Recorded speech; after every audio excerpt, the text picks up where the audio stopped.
everyone, welcome back to Beyond the Veil Tarot and Astrology. My name is Candice Marie. Thanks for joining me and happy Thursday. I hope you guys had a great holiday.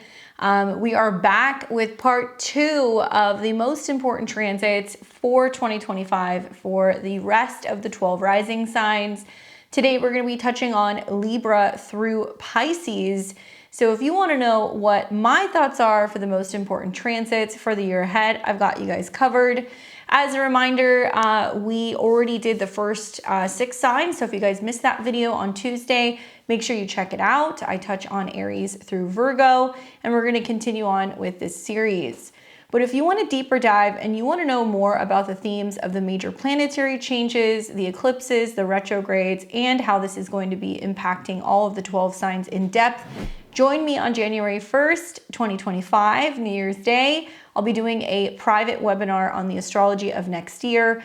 On YouTube, you guys can still get tickets to this. You can click the link below in the description and head over to beyondtheveiltarot.com.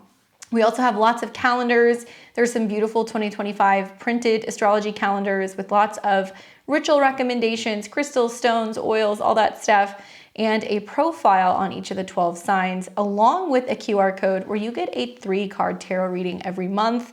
So it's pretty cool. We have a printed and a digital version. Also, we offer digital personalized transit calendars, which go right into your iPhone or your Google Calendar. So if you guys are interested in that, check out my online store. All right, so we've got part 2. Obviously, we're going to start with Libra and Libra rising. So if you're a sun, moon, or rising in Libra, this is what I think is the most important transit for you in 2025. Libra, there's a number of things going on, but I really feel like obviously if your chart ruler is going retrograde, it's quite important. So my pick for you was the Venus retrograde, which is going to be starting at the beginning of March of 2025. Now, Venus will be retrograding through your opposite sign in your 7th house of relationships, marriage, and committed partnerships. This is also associated with contracts, agreements that you might have with other people as well. So as you know, Venus rules your chart. So it's associated with your health, your body, your appearance, your actions. It's also connected to the 8th house of joint finances, income, money stuff, all of that. So when Venus goes retrograde, number one thing you want to know is be cautious and careful with your health and any major cosmetic changes, style changes, surgery, anything connected to investing in beauty, kind of cosmetic stuff. Just take it easy. Maybe wait until either Venus gets into Taurus later in the spring or when Venus is direct in Pisces. So you're going to be seeing that later in April. Now, Venus will be retrograding through a part of the sky where there is going to be a lot of action over this next year for everybody, okay? You guys need to know where Aries and Pisces is in your chart because we're seeing eclipses and retrogrades between these two signs. So as a recap for 2025, there is this theme of seeing new beginnings, making the necessary changes, going back, kind of getting everything complete, and then we proceed forward as planets move into Aries. So this Venus retrograde is kind of happening at the same time as a Mercury retrograde. There's going to be some back and forth with relationships and partnerships. Those of you guys who are committed are going to be reassessing your committed relationships, marriages, or business partnerships, or your relationship just to others in general. Therapists, right? Your clients, anything revolving around your marketplace, there's going to be some changes kind of going on here. And karmic stuff happens during retrograde. So a Venus retrograde can have you reconnecting with somebody from your past. You could also find that this is a karmic time where you're meeting, partners of destiny. We've got eclipses that are still kind of happening there. So this is a really hot zone for you. But the simplified version is this: relationship reassessment. We are rethinking, reevaluating, reconnecting, and in some cases getting closure or getting clarity on where we stand with relationships. So this could be business, romantic, or even legal ones. Now with Venus retrograde, it's a time for deep reflection in all your one-on-one relationships, and you might revisit past relationships or reconsider the ones that you're currently in. There's also this theme of identity. When we're thinking about Aries, it's about who am I? So who am I in relationship to other people? As a Libra rising, you are deeply tied to your relationships. So this is a transit that might challenge how much you see your identity is wrapped up in others and how you can maintain your individuality while in partnerships. Obviously, it does touch on love and beauty, and Venus in Aries is very bold and assertive. And so perhaps this is bringing to light where you've been too passive or where you have needed to kind of assert yourself more in relationships. However, with the retrograde, it's more introspective rather than active. Now, like I said, at the same time, you will see Mercury will be turning retrograde just a couple days actually later. And you will be seeing that retrograde. That's going to be Mercury and Venus are in conjunction. So we've got the heart and the mind reworking and reevaluating in your 7th house. And they're both kind of going through signs that can be a little bit difficult. This is a Mars-ruled house. So communication in relationships, right? This is going to be a big theme. I think old issues might come back for discussion, and you might be needing to clarify past conversations, maybe revisiting agreements. And it's a period where you're reviewing contracts and agreements with other people and commitments made with partners, whether this is personal or professional. It's going to be a time where we're going to have to really kind of dig deep and think about who are we aligning ourselves with. I would tell you right now, it's not an ideal time for signing contracts, legal agreements, business partnerships. Not a good time for getting married, not a good time for making big decisions. We want to wait until the retrogrades and also the eclipses do their thing. And you're going to see more clarity around the end of April. But this is a good time for renegotiating. So if you have to renegotiate terms in a business partnership, if you have to reassess a relationship, if you're wanting to work with a therapist, if you need to get a professional like couples therapist, this can be a good time for that as well if you're having some issues in relationships. I do feel like because both Mercury and Venus will retrograde into your 6th house, the 6th house is reevaluating basically what is and is not healthy. Some of you guys might realize there's some unhealthy work habits coming up that are impacting relationships. There are some unhealthy dynamics in the office place with people you're working with. Maybe you're feeling like you have to kind of try to clear the air. We try to kind of fix things in the 6th house. But there may be some things that you can't fix and you're not supposed to fix because the 7th house is about other people kind of doing their work, doing their thing. So a lot of these changes or challenges, I guess I should say, coming up in relationships are going to be reflected on other people. And you're going to go, well, do I want to stay and keep trying to put this together or fix this? Do I want to, can we mend this relationship? Or is it time to actually say, hey, we can't honor this professional or romantic kind of agreement any longer? You're outgrowing it. It's possible. So, don't sign new deals. Try to focus on mental clarity the best that you can. I think that at least Mercury in Aries, it can help us think about what do we think? What do we need? What do we love? And a retrograde here is really asking for you to have patience when it comes to discussions and to encourage you to listen more rather than speak and consider other people's perspectives before you make any big decisions as Saturn and Neptune move into your 7th house in this next year. So if you are like a Libra rising, I would say 0 to maybe about 2-3 degrees, you're going to be feeling both Saturn and Neptune in your house of marriage opposing your ascendant. For some Libra risings, it's going to feel like this is a breakthrough time in relationships. You're meeting your soulmate. It could be serious committed relationships, moving in with people, stuff like that. For other Libra risings, existing relationships must change. And you're going to find that this is a time where you need more from your partner. You need them to be more mature. You need them to commit more, and you're wanting to see less talk and more action. Now, this will get challenged with Jupiter in your 10th house, where this is going to kind of also impact your career. But we'll talk about that in another video. And I also think that the eclipses just kind of like further showing us where we have a lot of work to do. Aries is a sign that is the first sign of the zodiac. So it's about initiating new cycles in relationships. So it doesn't matter if you're single and you're entering into relationships for the first time, or maybe you're ready to kind of get back out there and meet somebody, or you're in an existing relationship. Everything must be new. Working with therapists, trainers, coaches, things like that can be really beneficial. Even an astrologer who can help kind of guide you and help you really turn over a new leaf in some of your relationships. So do reflect on your relationships and your role in them over this springtime period. Realize that communication is key, and with the retrograde, there can be misunderstandings. We want to take extra time to ensure that we get clarity in our conversations and not make any quick decisions or commitment. We want to be patient with partners because relationships will be tested.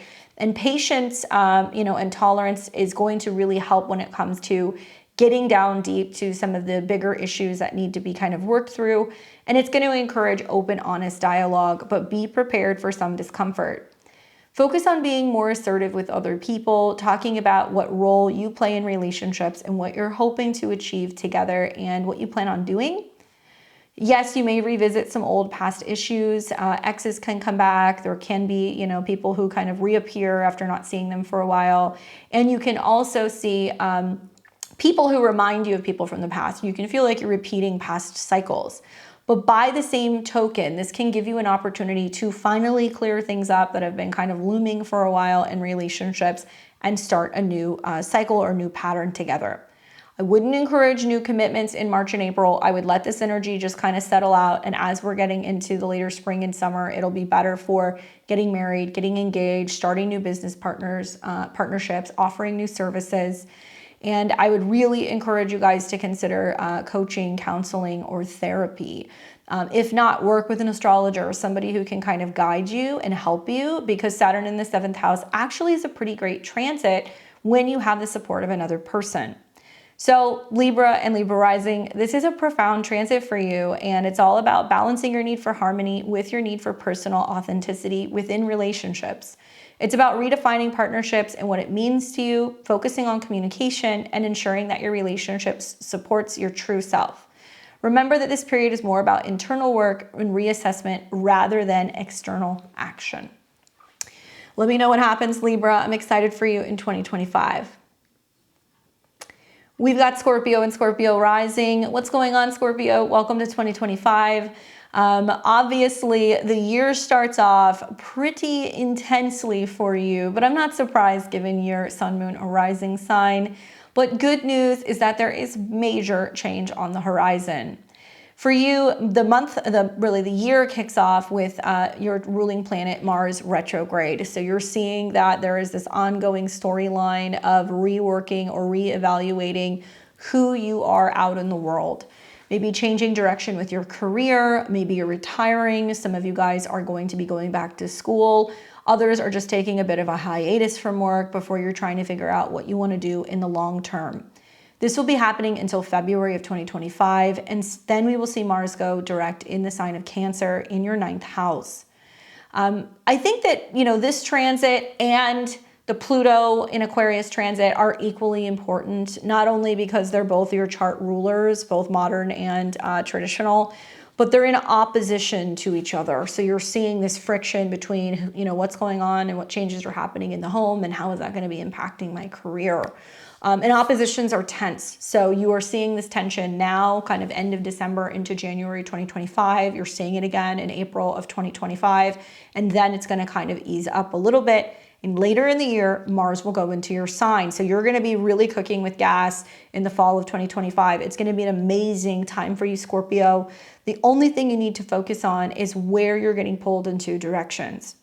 Now, with Mars going retrograde from the sign of Leo into a sister sign, Cancer, in the 9th house, this is about your career and your ambition and how you're seen by the public. And the retrograde is suggesting that now it's a period where you're reassessing your goals, your leadership style, how you're asserting yourself, and now there is some sort of delay happening professionally because you're revisiting something from your past. You're revisiting past working relationships. Maybe you're reconnecting with a mentor. Maybe you're going back to school.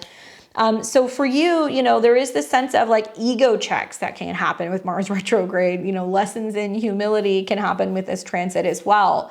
But Cancer Mars and Cancer in the 9th house is returning to topics like expansion, your philosophical views, how you see the world. Maybe the energy is focusing more on higher education. Maybe it's going to be travel. For others, it's going to be legal matters.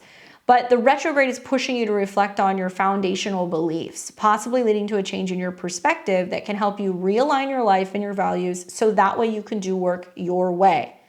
Now, on top of that, we also have Pluto that is going to be hanging out in your 4th house. It's in Aquarius. You got a little bit of a sneak preview in this last year, and it's really kicking off with a bang with that Mars opposition. So I really feel like when I look at Pluto being in your 4th house, this is really going and digging up everything in regards to your private life. It's your home, it's your family, it's your living situation. I have seen some people that are completely gutting and renovating houses and kitchens with this transit. I'm seeing others that are having major trauma drama going on with a parent or with a family matter or a home crisis. I'm seeing others that are really feeling empowered to make major changes when it comes to their ancestral patterns and their relationship to their home and their family. And you're embarking on a new chapter where some of you guys will be moving further away, building houses, having kids, doing all kinds of things where you're really taking charge of your home base. So I really feel like for you, the transformation is starting at home, and this is obviously going to be like a 20-year phase. So the transformation is not going to happen overnight.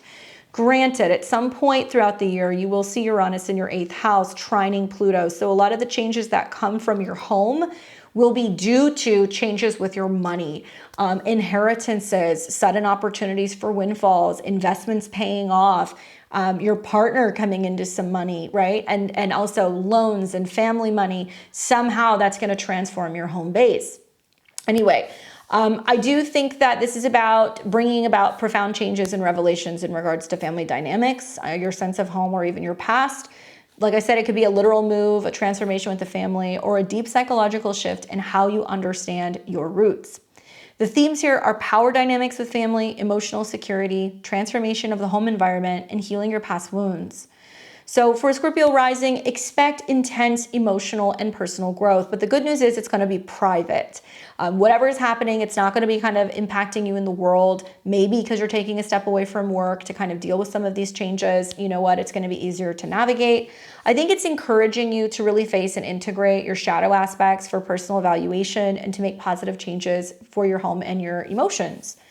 Obviously, Pluto transits can bring up issues around career and power, so that might surface. Fear can surface, particularly relating to family or personal security. So to navigate, these transits, you want to reflect on your career beliefs right now with Mars retrograde in your 10th until February. This is really encouraging you to reconsider or reevaluate your career path and your public persona. Ask yourself, is this your true reflection of your soul's purpose? Similarly, what are your beliefs, and are they serving you or are they holding you back? Embrace change at home with Pluto in the 4th house. Prepare for these changes. It might involve obviously confronting some family dynamics or healing from past traumas, or even just redefining what home means to you. Therapy and counseling can be really beneficial during Pluto transits. And I would say with this one, family constellation work can be really helpful as well. We want to balance action with introspection because Mars is retrograde and it's opposing Pluto. So it wants you to act less impulsively right now, especially when it comes to professional stuff. It wants you to kind of strategically plan and revisit past projects with new insights.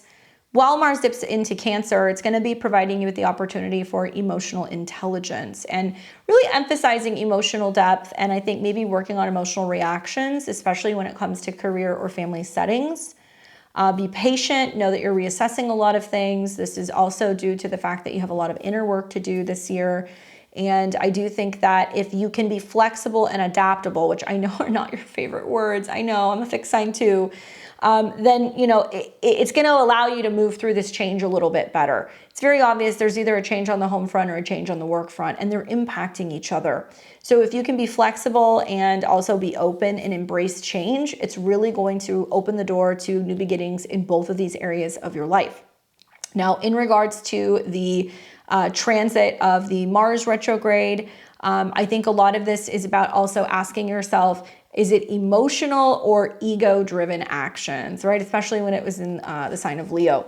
So you might be learning to kind of balance emotional responses with the need for public recognition or personal achievement. And obviously you're carefully, patiently kind of asking yourself this question. You're planning before you take new jobs or before you kind of go back to school or you make any moves, and you're trying to be strategic. So throughout this year, obviously you have got a lot of change happening. I think a lot of it is right out the gate, honestly, the first 3 or 4 months.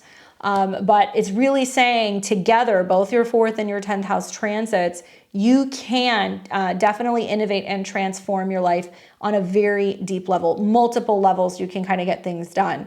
Career, belief systems, and your home life. Now, the challenge is to grow while ensuring your actions and foundational beliefs are in harmony with your true self. And there's lots of other things that are kind of helping you throughout this process that's kind of syncing and harmonizing with some of these other transits. So definitely you're one of the signs that I would say, join me for, for 2025 and hear what I have to say about some of the things that are coming for you, Scorpio, okay? So happy New Year, and I'll catch you back here soon. All right, so we now have Sagittarius and Sagittarius rising. What's up, Sag? I'm excited to talk to you about 2025. Happy New Year. For me, obviously pinning down the most important transit for you was a little tricky, but I'll do my best. It's going to be a toss-up between Jupiter kind of moving from your 7th house of relationships in Gemini into your 8th house. As you know, Jupiter is your chart ruler. So as it moves from your relationship house to your house of intimacy and shared resources, you're going deep with another person this year. There is lots of opportunity to continue to keep meeting people through relationships really all year long, but it's going to be up until about June.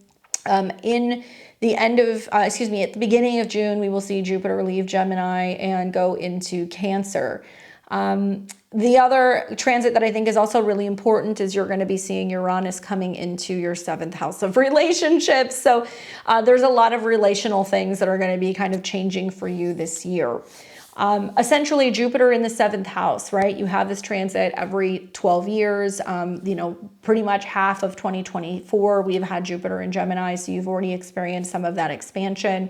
Personally, I feel like a lot of Sag risings have kind of gotten snaked with this transit. I feel like with Jupiter that's been in a square to Saturn, some of the marriages, relationship expansion, traveling with a partner, further commitments, moving in with people has been stunted because there has been a square to Saturn and Neptune in Pisces.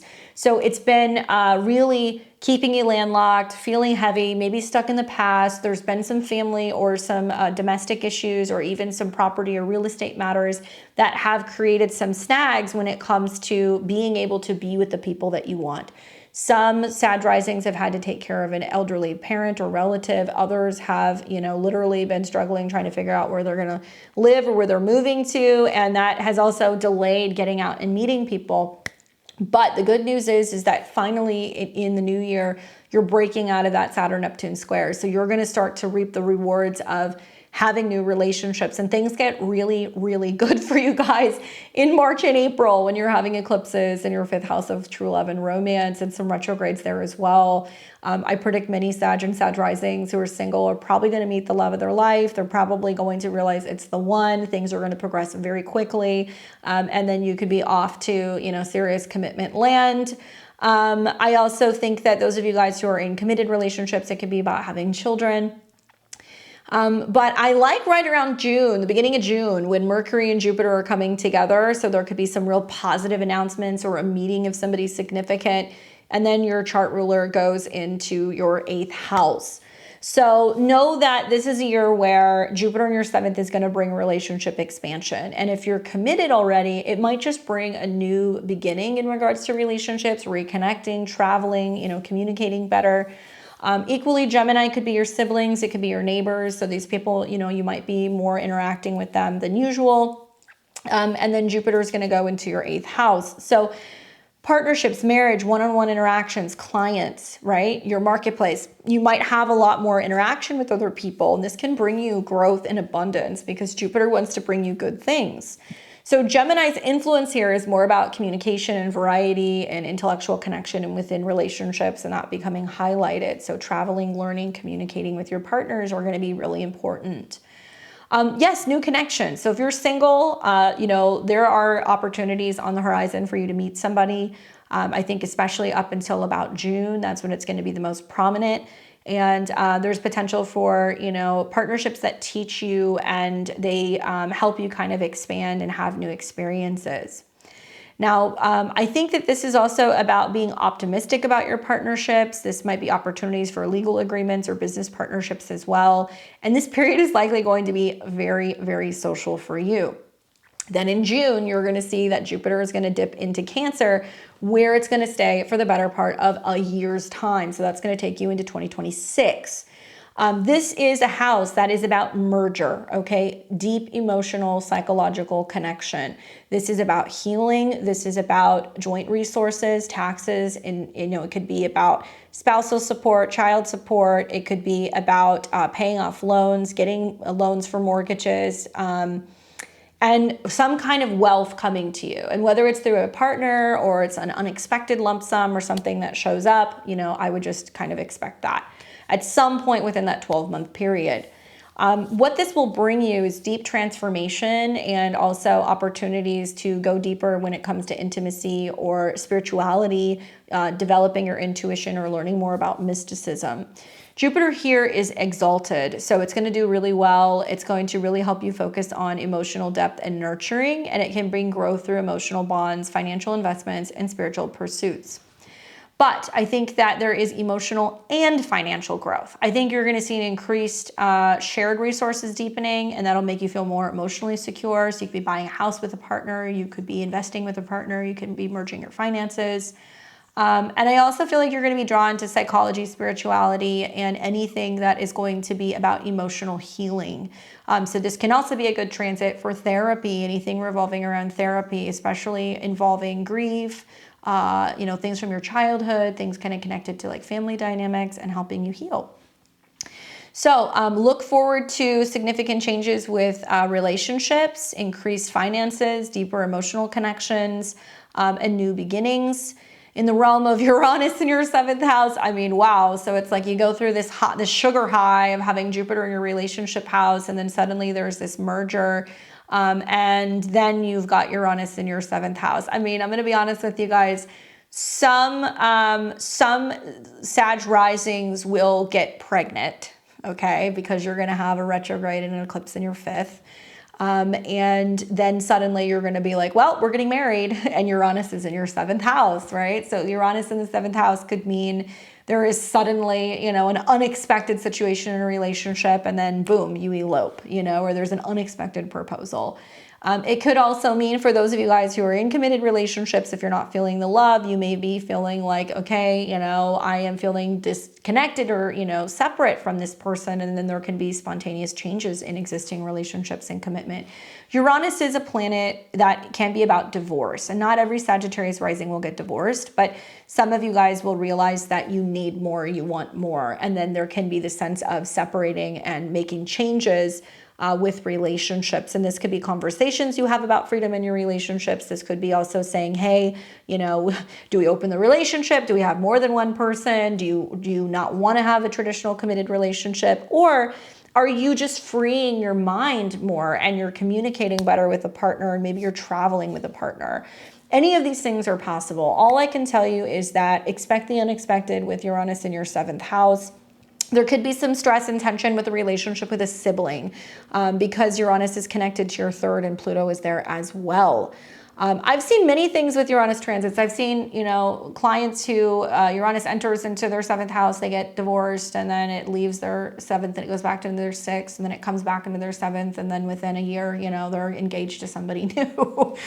So I've had that transit, and that's kind of how the Uranus transit went for me over about 7 years. Right when it was finally leaving, relationships kind of settled down, and then I got married. So for many of you guys who are anticipating a change in your relationship and you want to see things actively kind of progress and speed up, it could be the perfect time for you guys to just suddenly decide, you know what, let's just tie the knot. But it's going to be more about other people, being different, being unusual. This can also mean you're bringing in diversity when it comes to relationships.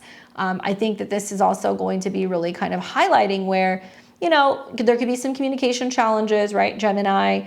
There can be a sense of needing to be more flexible in relationships, being prepared if you need to make some changes or give your partner some space. And I would just say stay open-minded.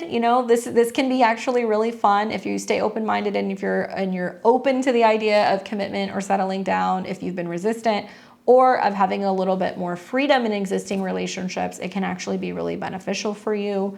And Jupiter's expansion in your 8th house is going to be saying, okay, as long as we are committed, we're invested in each other, we're doing the emotional work, we can kind of deal with any particular kind of Uranian storm that can kind of come your way. So Sag, these transits promise growth, change, and possibly some upheaval, but I think with your natural optimism and love for adventure, you can navigate some of this, and there can be profound personal development and an opportunity for more exciting and enriching relationships for you. Let me know how it goes. I'm excited to see what takes place in 2025. All right, so we got Capricorn and Capricorn rising. What's up, Capricorn? Welcome to 2025. My biggest transit for you in 2025 is going to be your chart ruler changing signs. It's going to be going into the sign of Aries in your natal 4th house. Obviously, by now, Neptune will be there as well. So that kind of brewing Saturn-Neptune conjunction that's going to start in 2025 and go exact in 2026 is important. And it's going to be basically the dawn of a new era when it comes to your home and your family life. When I think of Aries, I think of pioneering. Saturn and Neptune going into Aries is going to be a very do-it-yourself, figure-it-out type of energy. So there are things you're approaching when it comes to your home life, your family life, your living situation that is very much figure it out. Building houses, living on homesteads, living on your own for the first time, moving out, getting your own place, learning about property, investments, that kind of stuff, moving to a place that you've never lived before where you don't know anyone. These kind of things can kind of happen for Capricorn and Capricorn risings. I do anticipate with Saturn in the 4th house that there can be some home and family challenges. Like Saturn does not do well in Aries. Obviously, because it's a Mars ruled sign and it's, kind of square where it's home in Capricorn and it's in opposition to where it's exalted in Libra. So it's having to teach itself how to make its own way. And when it's in the 4th house, it represents this karma and sometimes challenge and eventually maturing of the house and home sector. But it can feel like, when it comes to family, your emotional foundation, domestic stuff, even property stuff, there's more responsibility and it's requiring you to be more disciplined and also even more restriction in some of these areas. It does add this element of urgency and assertiveness to some of these lessons. Now, 4th house is about identity and roots. So with Saturn going into the 4th house, it's deeply personal for you. You're focusing on where you came from and how it shapes your identity. And it's a time where you may feel the need to establish a solid foundation or deal with family obligations. Now, in terms of what to expect from this transit, know that Saturn and Neptune will go in and out of this particular house before it fully moves into your 4th house in 2026. So you're kind of preparing for what might be bigger changes about a year from now, but structural changes at home. So some of you guys might take on renovations, deal with real estate issues, face challenges in the family dynamics that require patience and hard work. Also, emotional maturity is going to be a big theme because this transit is about emotionally testing and pushing you to grow up in terms of how you handle family relationships and your sense of security. This is also about solitude and growth. So there might be times where you feel isolated, and these serve as opportunities for personal reflection and growth. So to best navigate this particular transit, it's all about patience and planning. Approach home and family issues with long-term planning in mind and avoid impulsive decisions, especially with Aries influence. This is going to be a big theme during the eclipses and the retrogrades in the spring. This is also about establishing boundaries. So Saturn in the 4th can be setting or reevaluating boundaries with family members of your family concerning your home life, roommates. But this is also like, do you have, an alarm system in your home? Do you need to put up a fence? Do you need to put up a wall? Do you need to redo the floors? Like literally that kind of stuff. Like, what are you taking responsibility for when it comes to kind of creating a solid foundation in your home? I do feel like this is really important for self-care because this is an emotional house. So it can take a toll on your emotional health. The transits can be heavy, so practices like meditation or therapy might be beneficial. And what you really want to focus on is building your base this year, getting everything ready, even if you know that you're not moving for another year, right? Because Saturn will still be hanging out in your 3rd. You're preparing to do that. Some of you guys are also going to be going back and forth with a sibling or with a neighbor, and you might have enough issues with a sibling or a relative to where you're like, you know what, that's it. I'm cutting that person out of my life, or like I'm creating this boundary or this border. Or it could be, disruptive neighbors or changes going on with the neighborhood, which incentivizes you to move. Now, some of you guys might be called back home during this transit to go and deal with home and family matters as well. So if not your home, going back to your home base, going back to your hometown, moving back in with your parents, these things are not unusual when you see this transit. But there is some positive stuff here. The positive is that in the midst of Saturn and Neptune going through your 4th house, where you're like, where is my life going? What am I doing? And it feels heavy. And obviously it's the lowest part of the chart. So it's looking up at the MC. You have to build this before you can get to where you want to go. So be focused on what's going on in your home life. What's going to help is Jupiter is going to go into your opposite signs. You're going to see in June through the rest of 2025 into 2026, there's expansion in relationships. You're going to see that there is an opportunity to move, get married, start a family, or you move and then you meet someone, or you want to move and then you meet someone that lives somewhere else. You know, I have Saturn and Neptune in my 4th house natally, and when I had my Saturn return, that's exactly what I was going through, you know, dealing with mom stuff, being like, you know what, I don't want to deal with this stuff anymore. I'm done with it. Creating that boundary, decided I wanted to move. And in the midst of trying to move, Jupiter was going through my 7th house, reconnected with my husband, ended up moving in with him, we got married. So look for the optimism, the growth, and the opportunity to come from relationships with other people. You'll start to see other people enter into your life who can kind of help you get out of your past. I do think that there could be new or deepening relationships. So if you're in an existing relationship, you know, there could be deepening commitments. Relationships might be more nurturing or emotionally satisfying and fostering a sense of long-term security. And this is also really good for socializing. This is good for bringing in clients. It's good also for bringing luck in legal matters or contracts involving public relationships. So if there is a discrepancy over a home matter, if you're going back and forth with a partner over, you know, who's going to get the house, or if you're dealing with an estate matter with your family, it's a really good transit to kind of help you sort some of that stuff out and ensure that you get what you're owed. So obviously, you know, be mindful, obviously take time for lots of self-reflection. With Saturn in your 4th house, you have to be your own mom and dad. You have to nurture yourself.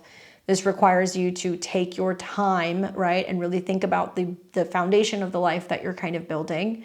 There will be a brief square that you'll see with Saturn in the summertime with Jupiter, right when Jupiter goes into your 7th house. So Saturn is pushing for structure and Jupiter wants expansion. And like, you got to find the balance between what's my space and then also what's our space.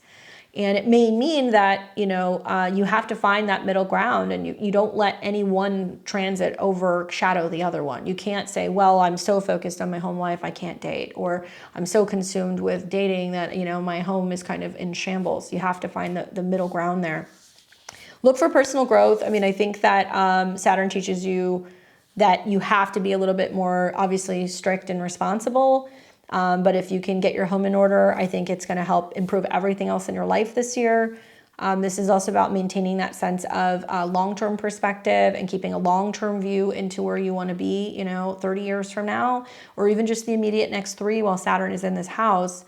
And Saturn will teach you about endurance, while Jupiter is going to teach you about like patience to fully like realize just like how sweet relationships can be.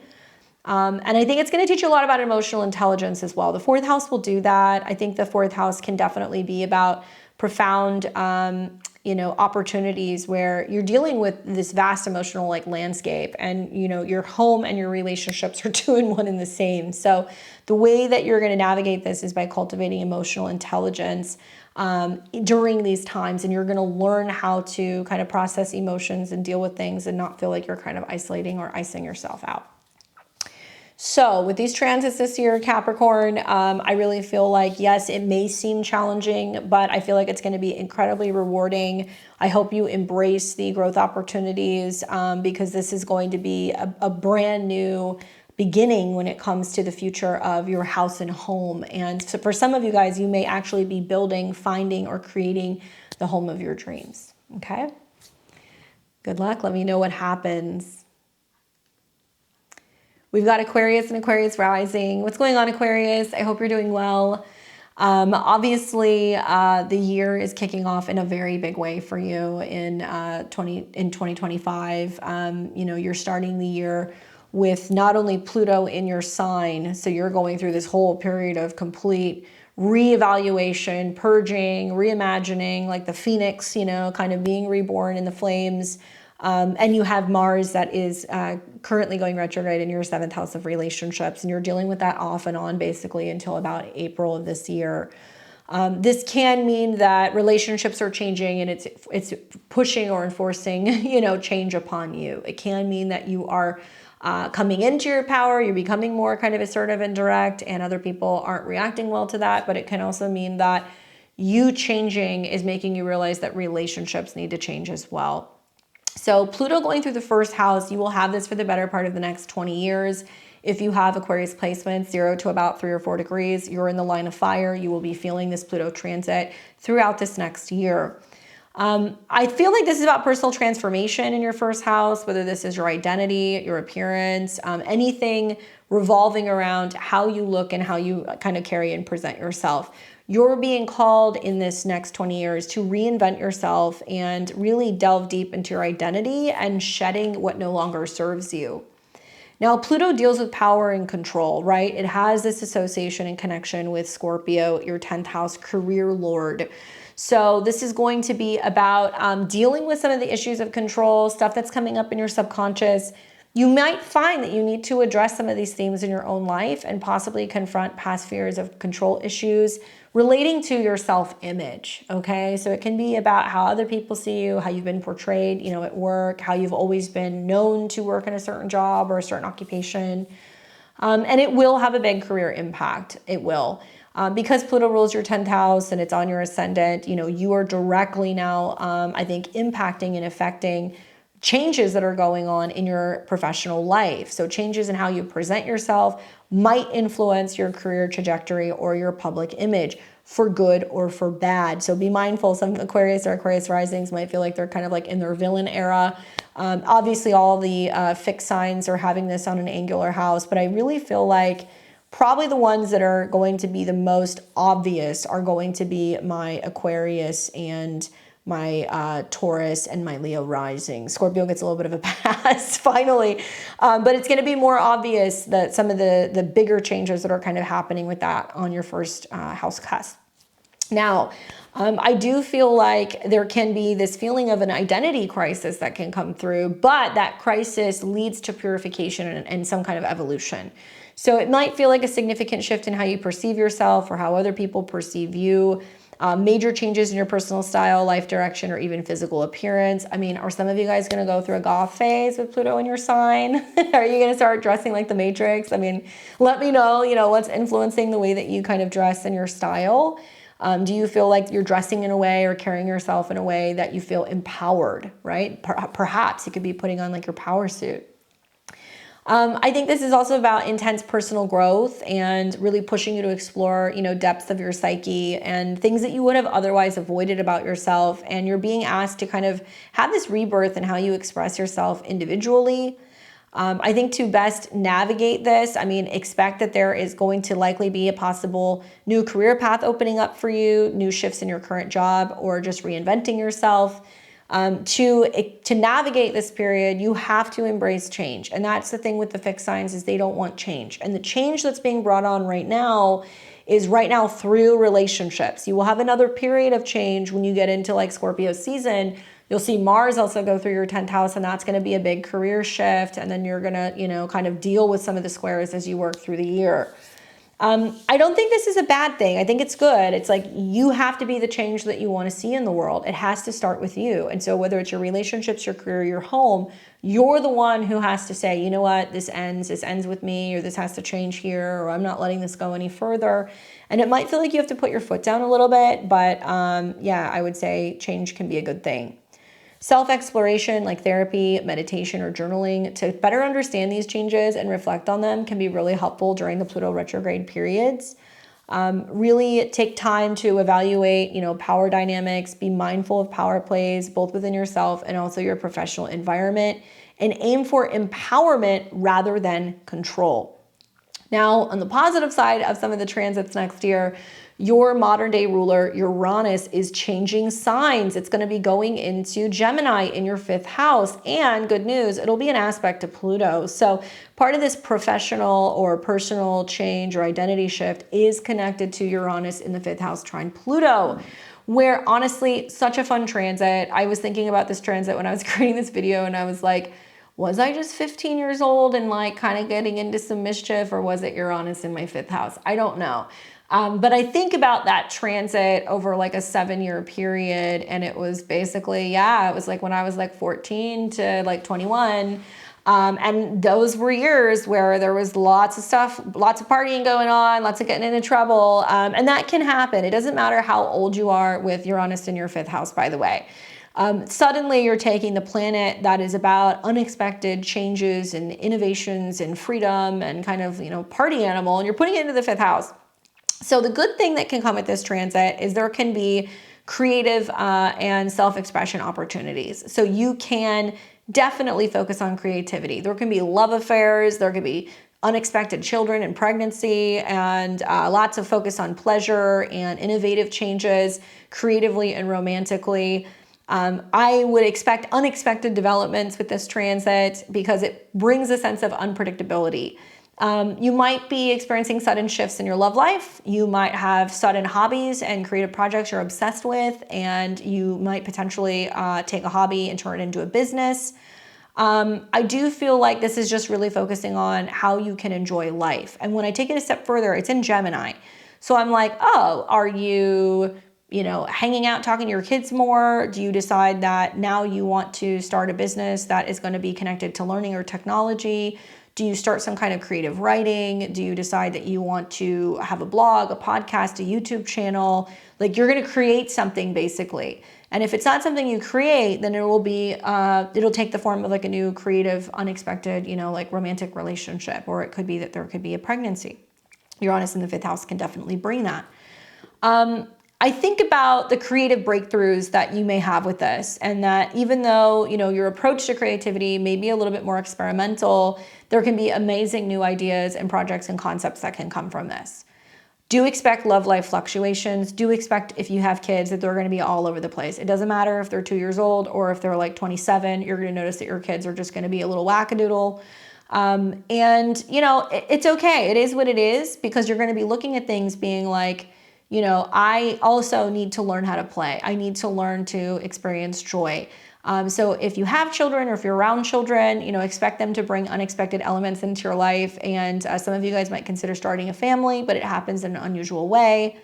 Unconventional romantic partners and forms of expressing love, and obviously risk-taking, gambling, speculative stuff like the stock market might be something that you kind of tinker with.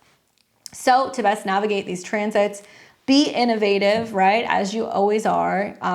Try to do your best to manage impulsivity. While spontaneity can be fun, try to balance the erratic energy with some grounding activities or thoughtfulness, especially in relationships. Do have creative outlets to engage in, and make sure you make time to be engaging in a hobby or something that can kind of keep you busy and something that's artistic. And focus on self-expression, because I feel like this is all about expressing yourself in ways where it might have felt too risky before, and now is like your time to shine. Like you are also one of the main players in 2025 with Pluto in your sign. Any of the signs that are going to have outer planets in their signs. So, Aquarius, we're going to see obviously Virgo and Pisces. We're going to see Cancer, we're going to see Gemini, Aries. I mean, there's a lot of things that are kind of getting activated, but you are definitely one of them, because Pluto is actually going to be sextiling Saturn and Neptune and trining Uranus. So you're going to have an influence on the masses, basically. So kind of be weird, be wacky, be creative. And I'm so excited to kind of see what this brings. I know as long as you stay open to some of the changes, and you're willing to kind of share your uniqueness with the world, it's going to be very beneficial for you. Let me know what happens, Aquarius. I can't wait to hear. And we've got our Pisces and Pisces rising. What's up, Pisces? Welcome to 2025. My most important, I think, transit for you, obviously, is going to be the eclipses in your sign. So you are only going to have one eclipse that's going to be in your sign this year, and you don't get it until the fall, but that doesn't mean you need to wait until the fall for the action to start, because the eclipses are something that you're going to also see in the spring. So you will see eclipses in March. Primarily, I'm talking about the Virgo eclipse that's going to be taking place in your relationship house.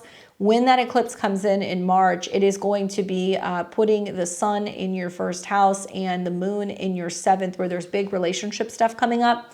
but the ruler of that eclipse in Virgo will be retrograding back into your sign. So in the spring, you could be making a big decision about relationships. You could be bringing in a soulmate. You could be reconnecting with someone, bringing in a lot of clients. But it's the second set of eclipses in the fall around September 7th, where you're going to have a lunar eclipse in Pisces, full moon lunar eclipse. So this is very similar to what we saw in September of 24. Obviously this is bringing the attention to yourself as a Pisces sun, moon, or rising. And the rising sign is like putting it in your first house, which is going to be your identity, your looks, your body.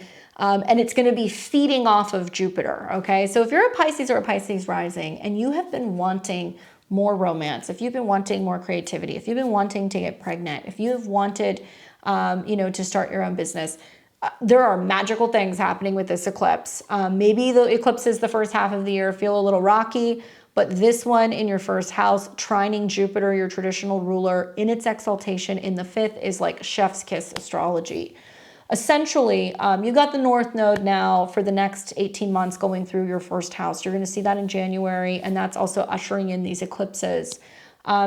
The North Node in the first, this is bringing attention to your personal destiny and your growth. So this is about your life, your identity, your self-expression, your personal development, and eclipses amplify this. So there is this sense of pushing you towards new beginnings and significant life changes relating to yourself. With Saturn and Neptune going in and out of your sign next year, I do feel like this is still about this process of a spiritual awakening and kind of waking up. And, these eclipses might be a catalyst for a spiritual or creative awakening, and it might be urging you to live life more authentically. It can be hard to see clearly with obviously Saturn and Neptune in your sign, but briefly they'll go into Aries, and then you'll start getting more focused on, okay, how am I making money? How can I make this real? And you kind of feel like you're coming out of like a daydream in a way. And you feel a little bit more entrepreneurial and assertive when it comes to bringing in resources. So what I am predicting with not only the eclipses in your sign, where you're kind of coming home to yourself, but also the Mercury retrograde, the Venus retrograde in March in your sign, that's going to go from your second house of values to your first house of self. You are really getting in touch with yourself this year. You are really figuring out what is going to be the most authentic path for me, what's going to bring me the most joy, what's going to bring me the most love, and how do I go after that and get clear. So expect with these eclipses and these retrogrades that this is bringing you an identity transformation, significant shifts in how you see yourself or how you want to be seen. It might involve changes in your appearance, your career, or even your personal philosophy. These eclipses will mark turning points where there is going to be new beginnings. You might start new projects, relationships, or life paths that align with your soul's purpose. You will notice increased sensitivity with the eclipses in your first house, a kick up if you're, intuitive, like I know you are, but you might be even more kind of sensitive and empathic than usual. And I think to best prepare, you want to be open to evolving. And this might mean that you have to let go of old identities or relationships in order to be able to fulfill some of these goals that you have for yourself. Remember, while all of the focus is in the first house, you've got eclipses and stuff going on in the 7th house with the South Node, where there could be changes with partnerships, existing relationships, contracts, clients, things like that. Now, I do encourage you to really, like I said, embrace change, focus on self-exploration and things that can help you understand your desires or your fears, like meditation or creative arts, and set intentions around these eclipses, because these intentions are for personal growth and you can manifest your future life. You can manifest all the things that you want from this. I'm really loving this eclipse though in September. I feel like a lot of Pisces and Pisces risings are either they're gonna get pregnant or they're gonna give birth, because Jupiter is the ruler and it's in the 5th. They are going to give birth to a new creative project. Maybe they are feeling more sensitive and compassionate for a romantic relationship. Maybe they're feeling like their heart is just overflowing with love. Or they're just nurturing or caring or taking care of someone or something. It could be a child, it could be a pet, it could be a relationship. It's hard to say. Now, remember, like I said, March and April are pivotal turning points if you have got any Pisces or Aries in your chart, because all of these retrogrades are going to go from your second house of income and money and self-esteem to the first house. So when this is happening, it's really important that you're aware there's going to be this reevaluation of who you are, how you look, your aesthetics, and your personal values. We don't make any major changes then. We don't go and get cosmetic surgery then. We don't go and get the tattoos and the nose piercings and that stuff then. Equally, Mercury rules relationships. So there can be this feeling of being more self-critical because people are kind of giving you feedback, or they're telling you what you should or shouldn't be doing, or how you should look. But during this time, you can reevaluate your self-image, right? You can also maybe think about what you're willing to kind of give up or change. Certainly, I think, it's starting in your second house, which can be about how you spend money, but also your personal style. You might be saying, you know what, I want to get rid of all of the clothes and the things that represent the old me, or I have all of these belongings and I don't need them. And I'm embracing a much more kind of simple, materialistic, free life, or you're kind of downsizing, so you're getting rid of stuff.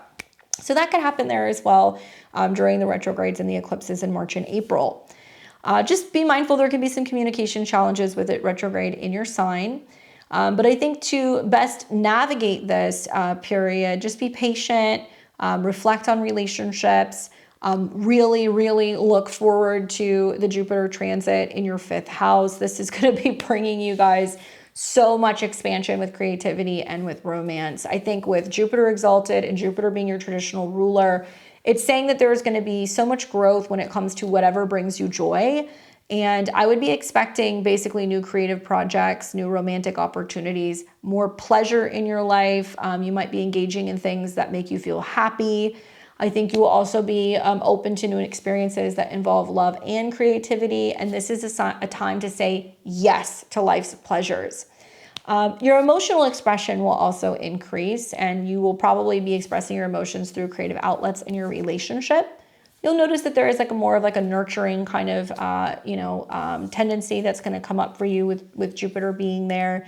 And I think it's going to be so good for those of you guys who want to be parents, or if you are parents, and just good things that are happening for your relationships. The one thing you want to watch, okay, is that Saturn and Neptune will move into your house of money. So Saturn can be about your friends. It can be about your goals. It can also be about unrealized losses or things that are kind of hidden.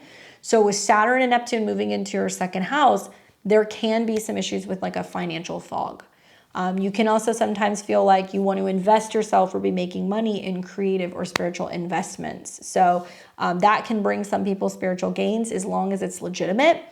And you may also be feeling like you're really starting to finally explore your self-worth, and your sense of value might shift, and you're focusing more on spiritual or creative worth rather than material. So I think a lot of Pisces and Pisces risings are going to be Marie Kondoing their life and getting rid of a bunch of stuff they feel like they just don't need anymore. That is a representation of their old life. Anyway, that can be a tricky transit to navigate. You just have to stay grounded and keep one foot in reality with finances. Don't have unrealistic expectations. Use your intuition when it comes to making investments and working with money.